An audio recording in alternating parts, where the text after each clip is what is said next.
Sob central multimídia, é difícil também cravar um vencedor. Afinal de contas, elas são próximas. Se você perguntar a minha opinião pessoal, qual das duas que eu prefiro mais, eu ficaria com a central multimídia do Fastback Abarth. Antes da gente dirigir o Nivus GTS, chave do carro, né? Ela é do tipo canivete, mas a gente não vai precisar utilizar, porque aqui a gente tem o sistema de partida por botão, basta colocar a chave aqui dentro. Painel do carro, nós temos aqui o Active Info Display, tela totalmente digital à frente do motorista, tem bastante informações. Com os botões aqui do lado direito do volante, você interage com as informações do computador de bordo. Então, primeiro eu vou usar aqui o botão de lateral para poder mostrar para vocês, olha, tela de assistente à condução, função de áudio, quando tem o telefone conectado, status do veículo e aqui as informações do computador de bordo. No computador de bordo, usando para cima e para baixo aqui, você consegue alterar as informações. Então você tem vista geral, autonomia, velocidade digital, temperatura do óleo, o trip do carro, consumo e a vista geral. Na vista geral, olha, você tem aí desde a partida, o longo prazo e desde o abastecimento. Então a gente vê que é um computador de bordo, sim, bastante completo. E você ainda tem os modos de visão. Apertando o botão View aqui, você consegue colocar essa vista aqui expandida ou colocar essa outra opção de vista, além desse visual clássico. E cada uma das telas que você tem, você também consegue fazer isso, ó, assistência à condução, ou seja, você configura o painel da forma que você prefere. Agora vamos lá para o nosso teste de tachão e lombada. Pessoal, lembrando que esse carro aqui tem uma roda aro 18 polegadas, então eu vou passar mais devagar no tachão para não ter perigo de um dano no pneu ou na roda, né? E ver também o conforto aqui interno e isolamento acústico. Então vamos lá. Primeiro tachão, vamos bem devagarzinho aqui, ó. 15 por hora.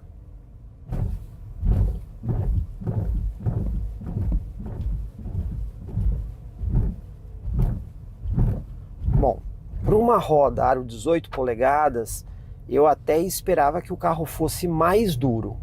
Isolamento acústico aqui, eu gostei. Lembrando que esse carro aqui está bastante novo, tem apenas 6.000 quilômetros, mas o isolamento acústico aqui foi legal e a suspensão até que se mostrou mais macia do que eu estava esperando, sendo bastante sincero. Agora vamos lá, lombada 30 por hora, né? Volkswagen vende como um SUV, vamos ver como é que ele se comporta na lombada. Ó, primeira lombada, passou aqui sem bater e nem raspar, foi tranquilo, eu tava até esperando que não fosse tão bem assim. Vamos ver, segunda lombada 30 por hora, vamos lá, segunda lombada, deu o fim de curso na suspensão, mas mais uma vez o carro passou sem bater e sem raspar na lombada. Vamos agora aqui na terceira lombada 30 por hora, piso desnivelado,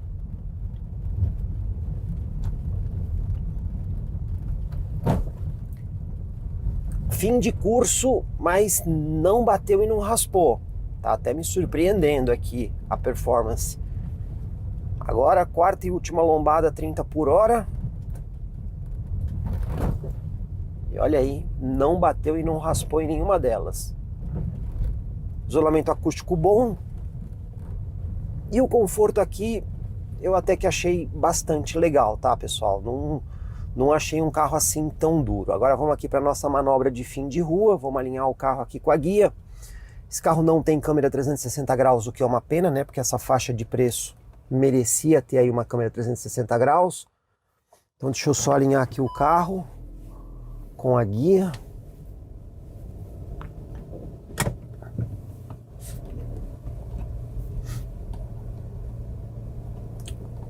Esse carro tem aquela função tilt down do espelho, mas eu acabei esquecendo de utilizá-la.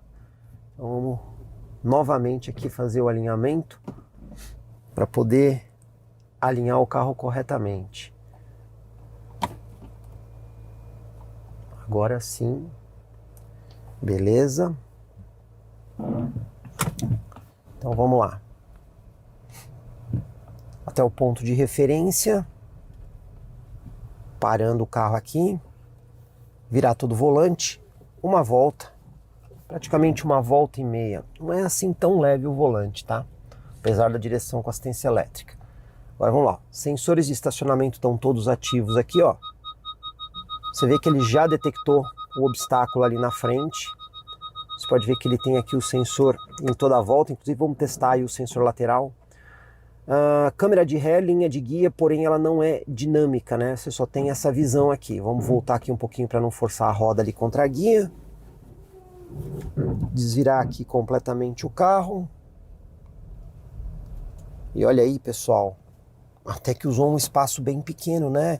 Eu tô aqui do centro da rua para o lado direito. Eu até achei que ia usar mais espaço aqui do que usou. Vamos ver o sensor de estacionamento lá atrás. Olha lá. Tem um postezinho ali atrás, ó. Você pode ver que o sensor de estacionamento ele consegue até indicar aqui na lateral. Tá vendo, ó? Olha só. E funciona bem aqui o sensor de estacionamento. Agora vamos fazer o teste do sensor aqui na lateral para poder mostrar para vocês como é que isso funciona. Ali na frente eu tenho a guia e tenho um poste ali do lado esquerdo. Então eu vou passar bem perto da guia para o sensor de estacionamento conseguir pegar esse poste. Ó, a gente ainda está com a câmera lá fora, ó. Ele já começou a identificar aqui, ó, do lado, tá vendo, ó? Então vamos passar aqui do lado do poste. Olha lá. Olha aí. Ele está identificando aqui, ó. Identificando, tá vendo, ó? Então o sensor da lateral que tem na frente e atrás, ele consegue saber a posição que está aqui, por quê? Porque apesar dele estar na frente e atrás, ele sabe o quanto que o carro está andando, né? E ele vai calculando o obstáculo ao longo do veículo. Isso aí é um diferencial que vários carros não oferecem. Ele só pode ter isso por conta dos sensores laterais que usa para o sistema de Park Assist. Hora de dirigir aqui o Fiat Fastback Abarth. Pessoal, essa é a chave do carro. Consegue ver que ela claramente tem mais botões aí do que a do Nivus GTS. Partida aqui também por botão, chave presencial. Mas antes de falar do painel, eu já quero dar uma informação sobre posição ao dirigir. Claramente aqui no Fiat Fastback você fica numa posição mais elevada, né? Você tem mais a sensação de, entre aspas, estar sentado num SUV. Enquanto no Nivus você senta numa posição mais baixa, aqui você senta numa posição mais elevada. Então tem essa diferença. Painel. Também temos um painel digital aqui, só que a tela é menor. A tela ela vai daqui até aqui, né? Essa é a parte digital da tela. Isso aqui são mostradores, mas que não fazem parte da tela digital. Só que você tem mais informações aqui. Então você tem essa tela esportiva, onde você consegue ver ali claramente, ó lá, a indicação de pressão do turbo. Você também tem ali indicador de força G. Tem essa tela que é um pouco mais simples. E agora a informação do econômetro. Depois, usando aqui os botões do lado esquerdo, colocando para baixo, aí você tem informações do computador de bordo. Então você tem aqui o A, o B, o C. Se você quiser criar um D, você vem aqui, aperta e segura, ele vai criar o D. Você tem aqui desde o abastecimento e um gráfico de consumo aí de como o carro estava se comportando. Descendo mais uma vez, tela de assistência à condução, informação de pressão dos pneus e aqui o tempo que falta para a revisão. Descendo mais uma vez, você pode configurar o alerta de velocidade, configurar o airbag do passageiro aqui.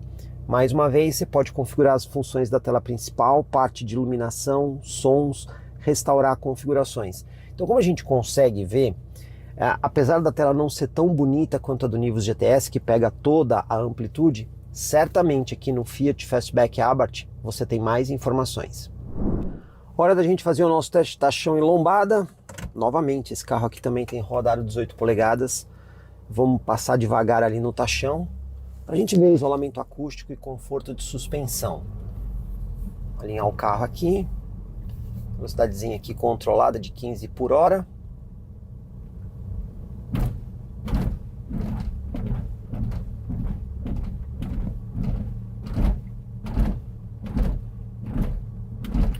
Bom, de cara eu já vou dizer algumas coisas, como por exemplo, isolamento acústico. Claramente o Fastback tem um isolamento acústico inferior ao do carro da Volkswagen, isso é bastante perceptível. Outra coisa, a suspensão aqui do Fiat Fastback nesse teste também claramente ela é mais firme, ela é mais rígida, né? Você percebe que o carro absorve menos a irregularidade do tachão. Essas duas coisas ficaram bem claras para mim. Agora a lombada aqui, 30 por hora, vamos ver como é que ele se sai. Primeira lombada, passou bem, não bateu, não raspou, não indicou fragilidade de suspensão. Vamos ver segunda lombada aqui, 30 por hora. Acertando aqui a velocidade, segunda lombada 30 por hora, vamos lá. Também não bateu, não raspou, não estou sentindo aquele fim de curso tão nítido como pareceu no carro da Volkswagen. Vamos ver agora o piso desnivelado, isolamento acústico aqui.